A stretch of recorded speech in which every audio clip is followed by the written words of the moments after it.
Shikues të nderuar, ju përshëndes, jemi në minutat e ditarit informativ në RTS Gjirokastra, ku ndër të tjera sot do të keni mundësinë të ndiqni. Kryeministri Edi Rama ka ndarë pamje nga panairi ndërkombëtar i turizmit në Madrid, ku Shqipëria po përfaqësohet krah më shumë se 160 vendeve nga e gjithë bota. Në një postim në rrjetet sociale, Rama thekson se vendi ynë po të rregjë vëmendje të madhe nga tregjet ndërkombëtare, duke e vlerësuar si një destinacion turistik autentik dhe i vizitueshëm gjatë gjithë vitit. Përdorimi i inteligjencës artificiale në shëndetësi po rritet si një mjet për informim dhe orientim të pacientëve, por ekspertët paralajmërojnë për rreziqet që ajo mbart. Sipas mjekëve, inteligjenca artificiale nuk mund të zvendësojë profesionistët e shëndetit, pasi vendimet për diagnozën dhe trajtimin duhet të merren gjithmonë nga mjekët. Në Këlqyr, një zanat i vjetër sa vetë historia vazhdon të mbijetojë fal përkushtimit të gëzim qafës. Kovaçi, që e trashëgoi profesionin nga jati, sot përballet me mungesën e interesit nga të rinjt, por nuk e ka ndalur asnjëherë punën në punishte. Luftëtari do të presë këtë të shtunë Kuksin me synimin për të marrë 3 pikët e plota. Trajneri Bledar Devolli i bën thirrje sportdashësve të jenë të pranishëm në këtë përballje në vijim për të parë një skuadër ndryshe. Luftëtari e nisi fazën e dytë të kampionatit duke marrë 1 pikë ndaj Skënderbeut, kryesues të tabelës së klasifikimit. Ju njohim tani më gjerësisht. Kryeministri Edi Rama ka ndarë pamje nga panairi ndërkombëtar i turizmit në Madrid, ku Shqipëria po përfaqësohet krah më shumë se 160 vendeve nga e gjithë bota. Në një postim në rrjetet sociale, Rama thekson se vendi ynë po të rregjë vëmendje të madhe nga tregjet ndërkombëtare, duke u vlerësuar si një destinacion turistik autentik dhe i vizitueshëm gjatë gjithë vitit. Pjesëmarrja e Shqipërisë në panairin ndërkombëtar të turizmit fitur në Madrid, Spanjë, është tashmë një traditë e konsoliduar. Në këtë panair, Shqipëria po prezantohet me moton Albania All Senses, duke promovuar destinacione turistike, produktet autentike dhe ofertën e plotë të shërbimeve turistike të vendit. Kryeministri Edi Rama ndau sot në rrjetet sociale pamje nga ky panair, që përfaqëson gjithashtu takimin e parë të vitit për profesionistët botror të turizmit. Rama tha se ky panair po të rregjë vëmendjen e agjencive të huaja. Në panairin e turizmit në Madrid, që është një pikë takimi i profesionistëve të turizmit, ku marrin pjesë mbi 160 vende nga gjithë bota dhe më shumë se 10.000 kompani, Shqipëria po merr një vëmendje të jashtëzakonshme nga tregjet ndërkombëtare, si një destinacion turistik dhe autentik gjithvjetor, theksoi Rama. Për raste si ky, panairit fitur na japin mundësinë që të kemi takime biznesit, kemi takime në nivel qeveritar, kemi takime në nivel lokal, vendor, të kemi takime në nivel të organizatave botrore, globale, të turizmit, apo që mbulojnë sektorët, në mënyrë që ne ta kemi rrjetin sa më të fortë, sa i takon shkëmbimit informacionit, sa i takon njohjes Shqipërisë, ndërkombëtarizimit dhe gjithçka që lidhet me dhënien e informacionit sa më atraktiv për botën. Për gjatë 5 ditëve, mirëpret profesionistë të sektorit të turizmit, autoritete vendimarrëse, si dhe vizitorë të interesuar për të mësuar më shumë rreth destinacioneve dhe ofertave turistike ndërkombëtare. Shqipëria po përjeton një periudhë të artë në zhvillimin e turizmit, duke u shndëruar në një nga sektorët më dinamik dhe me ndikim në ekonominë kombëtare. Arritja e vazhdueshme e flukseve turistike, investimet infrastrukturore dhe orientimi drejt standardeve ndërkombëtare po e pozicionojnë vendin si një destinacion gjithnjë konkurrues në rajon dhe më gjerë.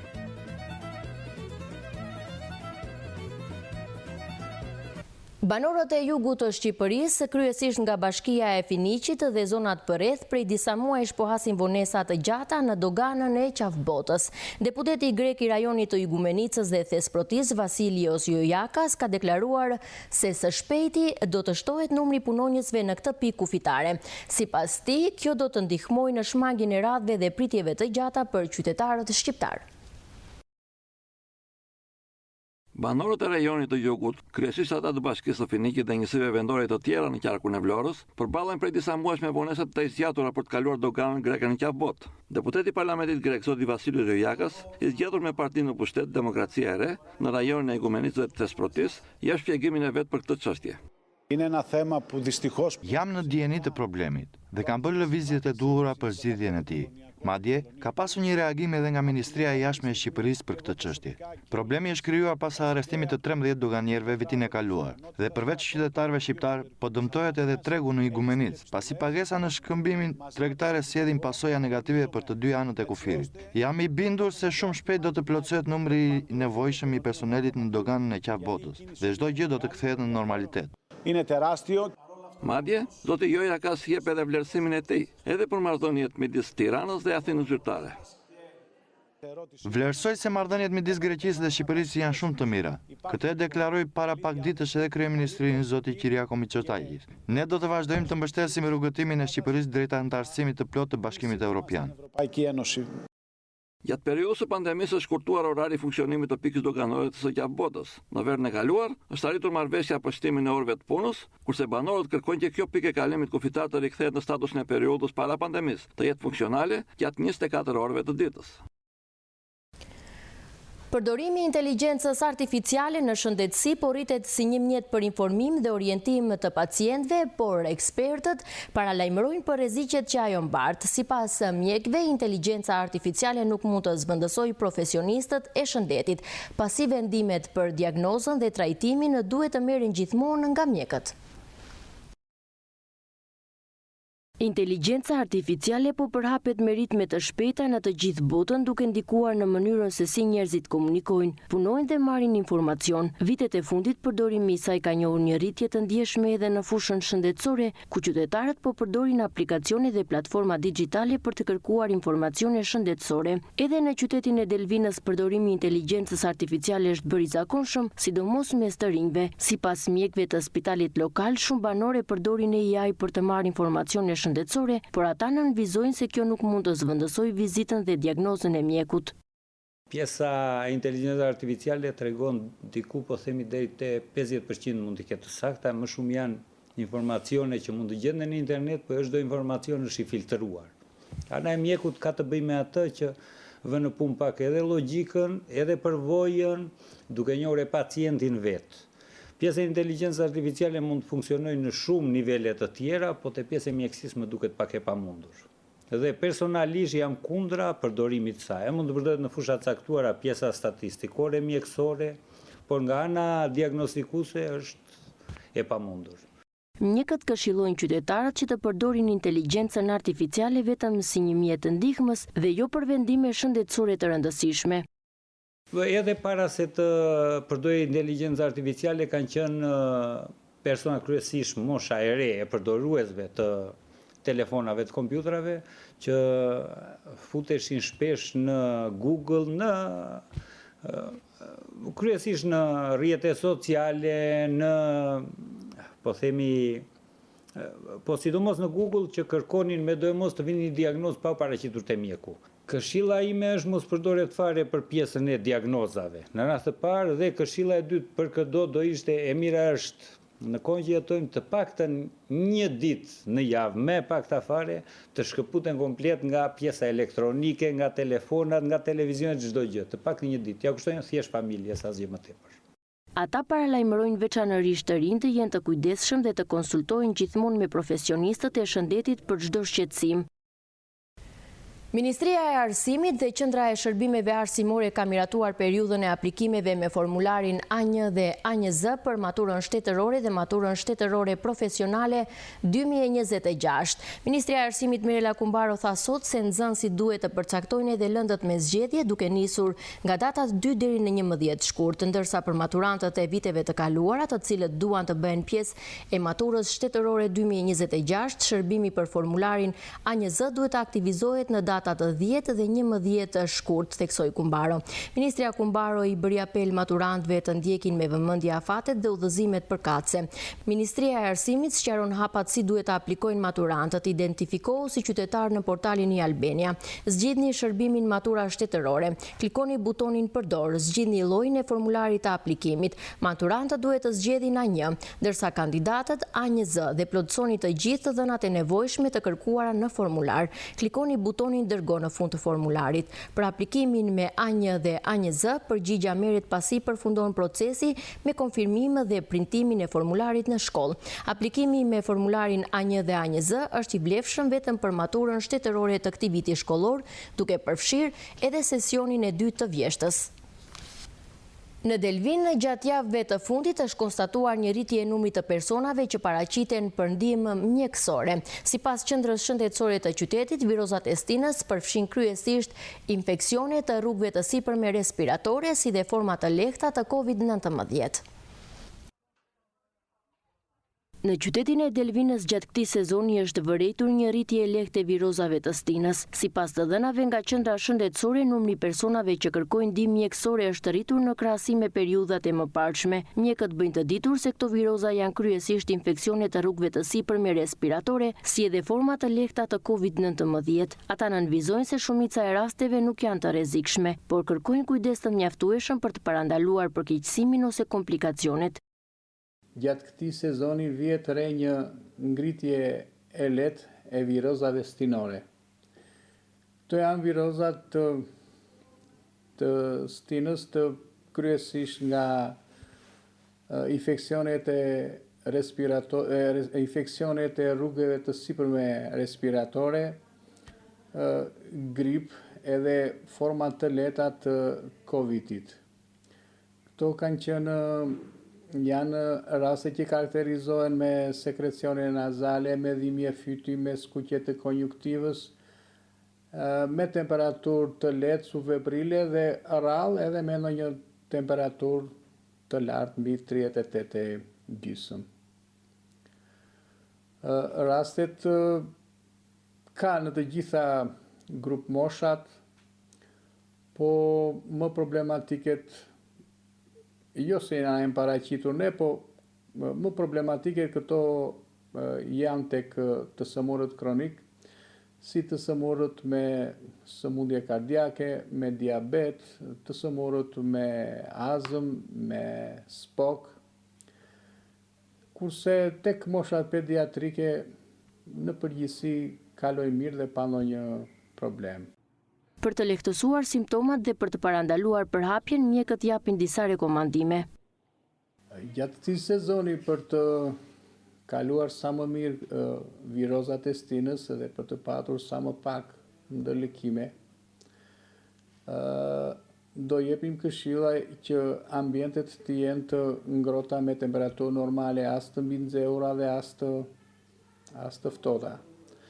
Të përdorin kryesisht fruta dhe supa për të hidratimin me gjithë se janë temperatura të ulta, prap trupi organizmi njeriut ka nevojë për hidratim. Ta aerosen rregullisht ambientet, sidomos herët në mëngjes, qoftë ambientet e punës ku punohet, qoftë dhe në ambientet familjare. Të evitojnë grumbullimet e mëdha, në ambientet të mëdha me shumë njerëz. Të shmangim kontaktin me personat që janë aktualisht të sëmurë, me grip, me temperaturë, të mos marrim kontakt. Sa të jetë e mundur të kryet aktivitetet fizike, lëvizjet, të sëmurët kronik duhet të marrin rregullisht mjekimin e tyre për atë të cilën mjekohen, për diabetin, për sëmundjet kardiake, dhe në qoftë se do të kenë simptoma të rënda, për shembull në kuptimit që të kenë vështirësi në frymarrje ose temperaturë e zgjatur që nuk ulet, atëherë të drejtohen pranë qendrës shëndetësore, pranë mjekut të familjes për trajtim mjekësor. Qendra shëndetësore e Delvinës apelon për kujdes të veçantë tek fëmijët, të moshuarit dhe personat me sëmundje kronike, pasi këta janë më të ndjeshmit ndaj komplikacioneve. Dhuna në familje nuk njeh gjini. Në qarkun e Gjirokastrës, gjatë vitit 2025 janë regjistruar 12 raste të deklaruara ku viktimat kanë qenë meshkujt të dhënuar nga bashkëshortet e tyre. Një fenomen i heshtur i cili kërkon vëmendje, denoncim dhe trajtim të barabartë për çdo viktim. Dhuna në familje tashmë nuk njeh më gjini. Në të kaluarën, qarqe si Gjirokastra, kryesisht grahet ishin viktimat e dhunës nga bashkëshortët e tyre, por gjatë vitit 2025 është vënë re një tendencë në rritje e rasteve ku meshkujt kanë përjetuar dhunë nga bashkëshortet e tyre. Sipas të dhënave të drejtorisë së policisë në Gjirokastër, për gjatë 2025-s janë shënuar 12 raste të deklaruara ku burrat janë dhunuar nga gratë e tyre. Sipas burimeve që vijnë nga studio ligjore që operojnë në Gjirokastër, arsyeja kryesore e këtyre rasteve ka qenë shkaku ekonomik. Ajo që kemi vënë re këto vitet e fundit është fakti që burrat kanë filluar të denoncojnë dhunën në familje kundrejt grave. Pra kemi burrat që janë në rolin e viktimës tashmë, gjatë vitit që lan pas janë trajtuar afërsisht 10 raste të dhunës së familje ku viktima ka qenë burri. Duke lënë pas stereotipet sociale apo frikën nga rrethi shoqëror që na rrethon, burrat janë drejtuar organeve kompetente dhe si në studios tonë ligjore. Dhuna që ata kanë hasur nuk ka qenë vetëm dhunë fizike, ka qenë dhunë emocionale, emotive, por ajo që kemi vënë re më tepër ka dominuar ishte dhuna ekonomike, që vjen për arsye ekonomike. Nga instancat përkatëse apelohet se dhuna nuk ka gjini dhe nuk duhet të ketë heshtje, çdo rast duhet denoncuar. Në Këlqyr, një zanat i vjetër sa vetë historia vazhdon të mbijetoj fal përkushtimit të gëzim qafës. Kovaçi që e trashëgoi profesionin nga jati sot përballet me mungesën e interesit nga të rinjt, por nuk ka ndalur asnjëherë punën në punishte. Me zjarrit, hekurit dhe tingullit të çekanit, në Këlqyr vazhdon të jetoj një zanat i lashtë, një zanat që për gëzim qafën nuk është thjesht profesion, por trashëgimi familjare. Ai tregon se në moshë shumë të vogël futej fshehura në punishte, vetëm për të mësuar më shumë rreth zanatit dhe për të qenë pranë babait. Zanati im ka filluar që në moshën 14 vjeç. E kam trashëguar nga babai. Me dëshirën time e ka marrë të zanat, edhe vazhdoj dhe sot e kësaj dite. Do thëmë doja të ikja në gjurmën e babait. Se babai ka qenë shumë kovaç i mirë. E kur punus, edhe e kërkonin që të gjithë. Po serra janë çik në dyqan këtu t'i bie çekanit. Nuk e kam të vështirë që ta shoj. Kam edhe zanate të tjera, nuk them se si përdor, por këtë nuk e lë. Ishte dëshira që ta mësoj këtë zanat. Është një profesion i veçantë. Po edhe ka dhe pak ekonomi. Edhe ky zanat nuk do të humbasi, do të jetë trashëgimi për bujqësinë, po edhe për kushtet ekonomike. Unë më shumë e kam vjedhur të zanat, pavarësisht edhe nga ndihma e babait. Rëndësia e parë që ka qenë për mua që kam realizuar ka qenë sjepari. Sjepari është më i vështirë, që ta bësh të derdhur, jo me saldime me ashuja. Ai ishte realizimi im i parë në moshën 16 vjeç. Ai thekson se kërkesat e vinë më tepër për veglat bujqësore. Sot për sot janë thjesht veglat bujqësore, më shumë që vinë për kalitje, pa material i ri që të eci e çike vështirë. Përdoret spata, ka dal shara, çekani, ka dal veglat të tjera, punoj me trokora, me ashuja, smilarët për skalitje guri, edhe gjërat me radhë, jo në një sfurkë, në një lopatë apo në një kosor, këto janë veglat më të përditshme që përdoren. Sot nuk ka interes nga të rinjt dhe kjo është një nga pengjet më të mëdha, pasi ky është ndër profesionet më të vjetra. Të rinjt e sotëm nuk e kanë ata angazhim për zanatet e vjetra, është që edhe zanat i rënd, po të rinjt janë nisur më shumë në si ta shpjegoj janë kapur më shumë pas telefonit. Që të marrin një zanat që ta kenë, ndaç edhe për ndërtime, ndaç edhe për marangozi, ndaç që themu për zanatet e vjetra që janë në zhdukje sot, nuk e kanë atë dhunë që ta marrin. Sa që është shumë i vështirë, faktikisht do një ditë puni që ta kthesh, ja ky është materiali për saçi, edhe kthe bashkë me djalin, është shumë i vështirë, kërkesa ka. Në punishten e gëzim qafës, asnjë ditë nuk mungon tingulli i çekanit dhe veglave të punës, një ritëm i pandërprerë që shoqëron dashurinë për zanatin, të rritur e të forcuar me kalimin e viteve. Janari në qytetin tim, Saranda përmes syve të rinjve ishte konkursi fotografik që solli në vëmendje Sarandën e muajit janar përmes këndvështrimit artistik të rinjve. Aktiviteti evidentoi bukurinë, kulturën dhe jetën e përditshme të qytetit, duke treguar se si përmes aparatit fotografik artja arrin të bashkojë, frymëzojë dhe të dokumentojë identitetin urban. Janari në qytetin tim, kështu titullohet ekspozita fotografike në formatin e një konkursi mes të rinjve që kanë pasion fotografin. Përmes kësaj veprimtarie të organizuar nga Qendra Rinore Sarand, erdhën pamje dimërore të qytetit, që ofron jetë dhe frymëzim edhe për testinës turistike të verës. Specialistja për rinin Claudia Sinani thot se përmes syve të rinjve dhe lentes së celularit të tyre, erdhi Saranda e Janarit në këndvështrimin artistik të rinjve. Sipas saj, Qendra Rinore po shndërrohet në një shtëpi të moshave rinore ku marrin hovë pasionet dhe realizohet socializimi i tyre. Ideja e kësaj ekspozite ka qenë që të shpalosnim Sarandën, qytetin tonë, në një muaj si janari.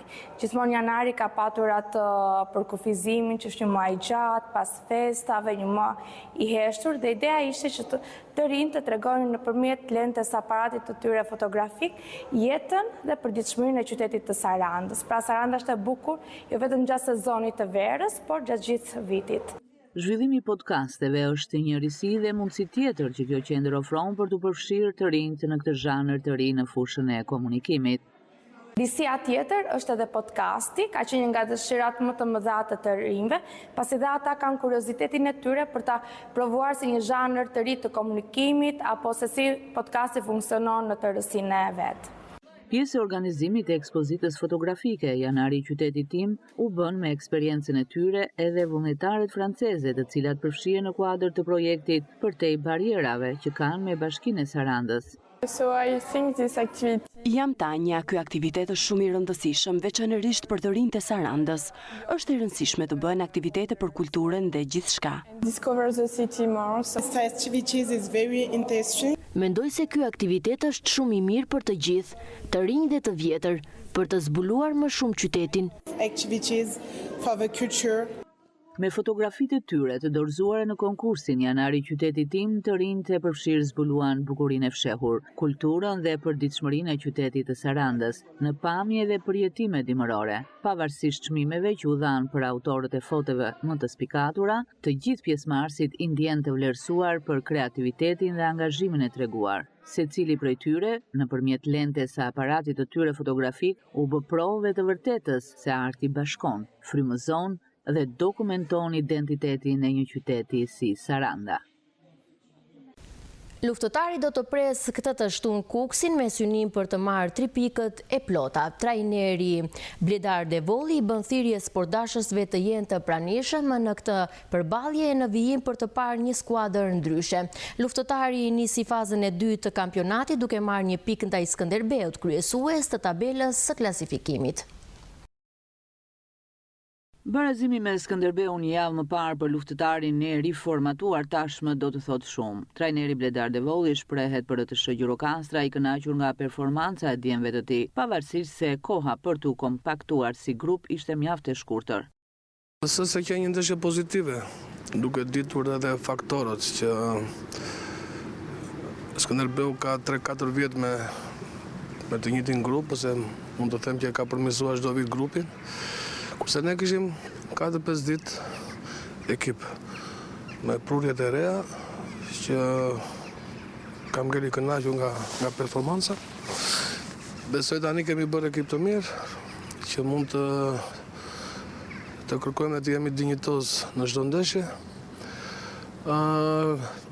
Mund të bëni më mirë ose mund të shkonte më keq, sepse dhe ata patën raste, siç patëm në rastet tona. Megjithatë që një pik, jam i kënaqur sepse që një pik morali, që të punoj me entuziazëm, siç kemi punuar këtë javë, dhe besoj se tani duke harmonizuar dhe veprimet dhe duke u njohur më mirë me njëri tjetrin, besoj se do bëjmë gjëra të mira këtë jetë tutje. Shtuna do të shënojë një tjetër përballje të fortë për bluzinjtë, të cilët do të presin në fushën e tyre ekipin e Kuksit, i cili e pason në renditje duke mbajtur fundin e tabelës. Çdo ndeshje ka vështirësinë dhe rëndësinë e vet. Nëse është një ndeshje shumë e vështirë, unë e njoh sepse kam drejtuar ekipin e Kukësit, që është me çuna të rinj, por që kanë entuziazëm se duan të shkojnë larg. Edhe shikoj të vështirë, megjithatë kemi punuar një javë me mirë dhe me entuziazëm, që është shumë e rëndësishme në një ekip futbolli. Besoj shumë të djemtë e mi, edhe shpresojmë që t'i bëjmë gjërat drejt, ashtu si kemi punuar. Si kur jemi këtu poshtë, apo si kur jemi në zonën kundërshtare, edhe pastaj rezultatin tash. Duam dhe pak fat që të shkojmë te rezultati pozitiv. Përmes mikrofonit të RTSH Gjirokastra, numri 1 i pankinës Gjirokastrite kërkon mbështetjen e sportdashësve, duke u premtuar se nga nesër në vijim do të shohin një luftëtar ndryshe. Kemi nevojë për tifoza, kemi nevojë për njerëz, dhe i ftoj të jenë nesër të shumë, sepse është një ndeshje shumë e rëndësishme. Edhe ju them që tani do shikoni një luftëtar tjetër, sepse kemi ndryshuar gati 78% e ekipit.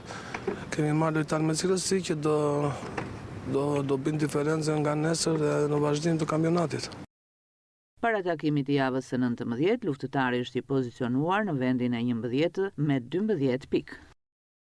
Ishim në minutat e ditarit informativ në RTSH Gjirokastra. Unë ju falenderoj për vëmendjen, ju uroj shikim të këndshëm të programeve tona në vijim.